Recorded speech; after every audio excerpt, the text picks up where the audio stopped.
IPL या फिर PSL, which T20 league is best? भाई कौन सी लीग का कद बड़ा है? हर साल मुझे पता है ये बातें होती हैं, लेकिन इस बार ये बात करना इसलिए जरूरी है क्योंकि दोनों क्रिकेट लीग्स एक दूसरे के आमने सामने हो रही हैं। अब बात करेंगे आज इस पर। दूसरी जानिब आरसीबी बनाम केकेआर कोलकाता का मैदान, ईडन गार्डन्स का मौसम कैसा होगा, पिच कैसी होगी, प्लेइंग 11 क्या होगी, उसके बारे में चर्चा करेंगे। दूसरी जानिब पीएसएल की चंद बड़ी खबरें आई हैं, वो आपको बताऊंगा। और दूसरी जानिब, बल्कि तीसरी जानिब, हम बात करेंगे पाकिस्तान बनाम न्यूजीलैंड। तीसरे टी20 में पाकिस्तान ने दराशाई किया, न्यूजीलैंड को शिकस्त दे दी।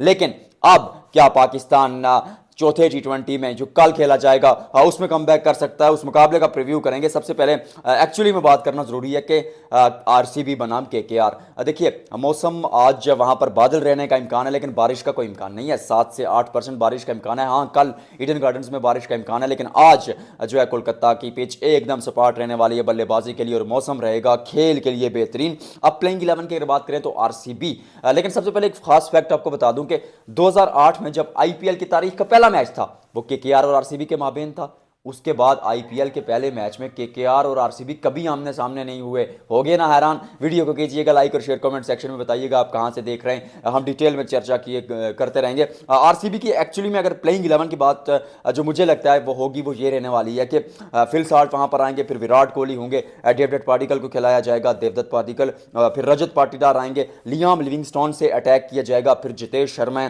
और फिनिशर के लिए रूप में टिम डेविड और कुणाल पांड्या भी ठीक ठाक बल्लेबाजी कर देते हैं। ये आपकी बैटिंग हो गई। उसके बाद भुवनेश्वर कुमार खेलेंगे, मतलब इतने महंगा खरीदा भूवी को, और स्लोअर वन भूवी अच्छा डालते हैं, कोलकाता का मैदान है, भूवी खेलेंगे। फिर जोश हेजलवुड, यश दयाल, उसके बाद यश दयाल के साथ 11वें खिलाड़ी पे मुझे ऐसा लगता है कि रसिक दार सलाम को खिला देंगे। अब ये प्लेइंग 11 बनती है तो इसमें क्या होगा? शुरू पर विराट कोहली और फिल साल्ट पिछले साल 80 की एवरेज रन बनाए, 450 से ऊपर रन बना देते हैं। विराट कोहली, उनके सर पर पर्पल कैप होती है, ऑरेंज कैप होती है, पर्पल कैप तो गेंदबाज की होती है। तो दोनों इस तरह की एक जोड़ी, एक तो विस्फोटक बल्लेबाज है, एक जानी फिल साल्ट तेज खेलना जानते हैं, अटैक करना जानते हैं, दूसरी जानी विराट कोहली अटैक करना भी जानते हैं, एंकर करना भी जानते हैं। कोई ऐसा काम नहीं है जो इस खिलाड़ी को ना आए। आईपीएल में इस खिलाड़ी के आसपास कोई है नहीं, मिस्टर आईपीएल का मैं इनको नाम देता हूं। तो जोड़ी एकदम टकाटक है। फिल साल्ट का रिसेंट फॉर्म अच्छा नहीं था, बट जब जब आईपीएल में आते हैं कद बढ़ जाता है। फिर देवदत्त पाडिक्कल राजस्थान रॉयल्स के लिए अच्छा परफॉर्म किया था, पहले आरसीबी के लिए भी ठीक ठाक खेल रहे थे। स्ट्राइक रेट का थोड़ा इशू रहता है, लेकिन नंबर 3 पर अगर ऊपर से स्टार्ट ठीक मिल जाता है तो we shall find out it के इसी जोड़ी के साथ जाया जाए। रजत पाटीदार आएंगे, फिर कप्तान है, बहुत रन बनाए, चाहे वो डोमेस्टिक क्रिकेट में अपनी टीम को फाइनल में लेके जाना या फिर पिछले साल आईपीएल में बहुत पिटाई की थी भाई ने, और जिस तरह की परफॉर्मेंस वो दे रहे हैं ओवर द ईयर्स, एक अच्छा साइन आरसीबी के लिए कि ये टीम कहां तक देखेगी, क्योंकि एक लीडर आपको मिल गया जो अगले 10 साल आपको लीड कर सकता है। लियाम लिविंगस्टोन नंबर 5 पर या 4 पर भी बल्लेबाजी अगर करने आए, शफल किया जा सकता है उनको। विस्फोटक बल्लेबाज है, तेज खेलना जानते हैं, ब्रिस्क स्टार्ट देना जानते हैं, और सबसे खास बात यह है कि आते ही अटैक करना जानते हैं। ऐसा नहीं है कि सेटल होने के लिए टाइम लेंगे। फिर जितेश शर्मा वहां पर मौजूद है, टिम डेविड। जितेश ने विकेट कीपर बल्लेबाज है, टू बी ऑनेस्ट पिछले 3-4 साल में ना खुद को प्रूव किया है, और एक काबिलियत है बड़े शॉट्स खेलने की, और फिनिशिंग नोट पर जब आपको 10-12 के रन रेट से रन चाहिए होंगे तो टिम डेविड के साथ वो काम कर देंगे। बॉलिंग में हर साल इस टीम की समस्या रहती है, मुझे ऐसा लगता है कि शायद इस बार कहीं ना कहीं वो सॉल्व हो जाएगा। जोश हेजलवुड ने साबित किया कि age is just a number, तो इस एज में भी अच्छी गेंदबाजी करते हैं। उसके साथ साथ भुवनेश्वर कुमार मौजूद है। Bhuvi is one of the finest गेंदबाज India has ever produced, one of the finest गेंदबाज नहीं यार, one of the finest bowlers India has ever produced. So उस लिस्ट में, उस सूची में बहुत ऊपर नाम आता है। फिर रसिक सलामदार पे आपने पैसे खर्च किए हैं, अच्छे गेंदबाज है, प्रॉमिसिंग है, तो आप उनको खिला सकते हैं। और यश दयाल पिछले सीजन परफॉर्म करके आ रहे हैं, तो गेंदबाजी भी इस बार ओके है। मुकाबले की चर्चा करूंगा दोस्तों थोड़ी सी और, लेकिन उससे पहले आपको प्लेइंग 11 बताना जरूरी है केकेआर की। सुनील नारायण, क्विंटन डिकॉक, एक नया ओपनिंग पेयर डिकॉक खेलते हुए आपको नजर आएंगे। आप लीग्स में वो ज़्यादा एक्टिव नजर आते हैं, उसके साथ सुनील नारायण।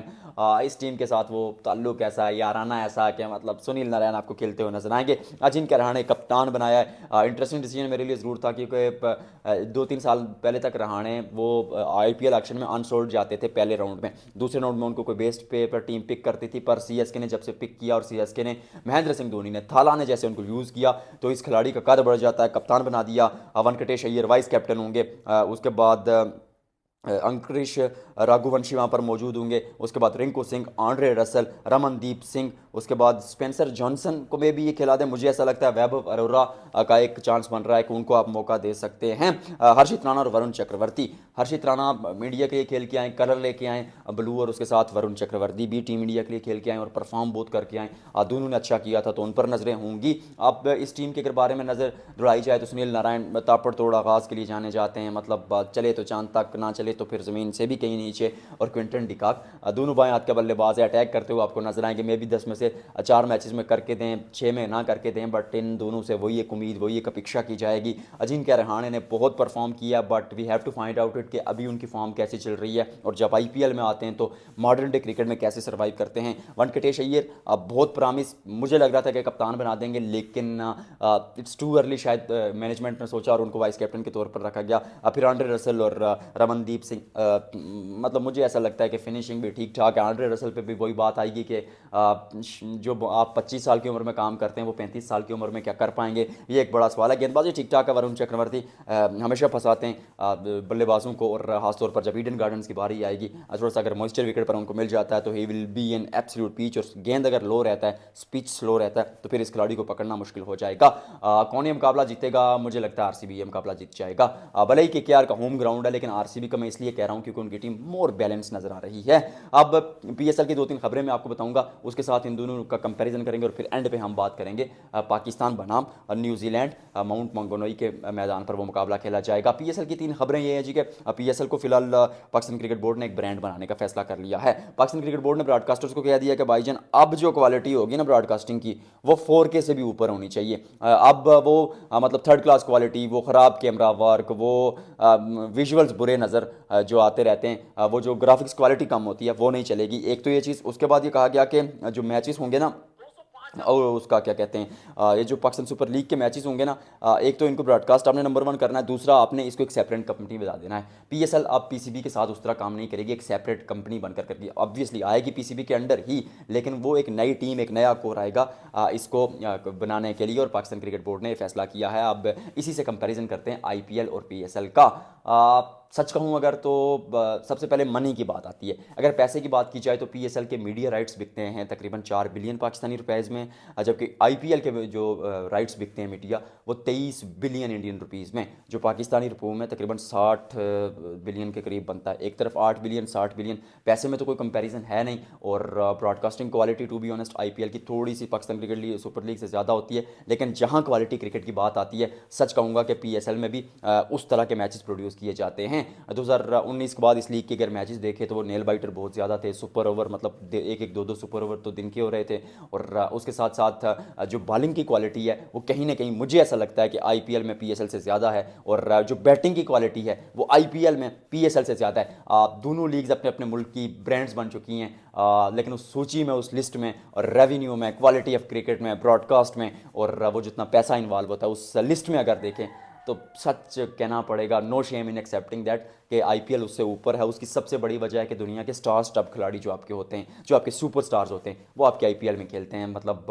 अभी तो कार्बिन बोस्ट भी पिक हुए थे पाकिस्तान सुपर लीग में, पेशावर ज़ल्मी में, लेकिन जब उनको ऑफर आई मुंबई इंडियंस से आईपीएल में तो वो वहाँ पर चले गए। पीसीबी ने लीगल नोटिस दिया, लेकिन उसका जवाब कार्बिन बोस्ट ने दिया कि मुझे अपना कैरियर देखना आगे, और मेरी कैरियर ग्रोथ के लिए IPL is the best league. और एक और ख़ास बात कि अभी पाकिस्तान न्यूजीलैंड की सीरीज़ चल रही है, लेकिन न्यूजीलैंड के मेन खिलाड़ी तो आईपीएल खेल रहे हैं, चाहे वो मिचेल सेंटनर हों या फिर डेवन कॉनवे हों, और बी क्लास टीम आपके साथ सीरीज़ खेल रही है। पिछली दफ़ा इसी तरह साउथ अफ्रीका के खिलाफ आपने सीरीज़ खेली थी, साउथ अफ्रीका के मैन खिलाड़ी आईपीएल में खेल रहे थे। दुनिया में कहीं भी कोई सीरीज़ हो रही हो इंटरनेशनल, तो खिलाड़ी अपनी टीम के लिए नहीं, आईपीएल के लिए खेलते हैं। That is the level and that is the standard of this league.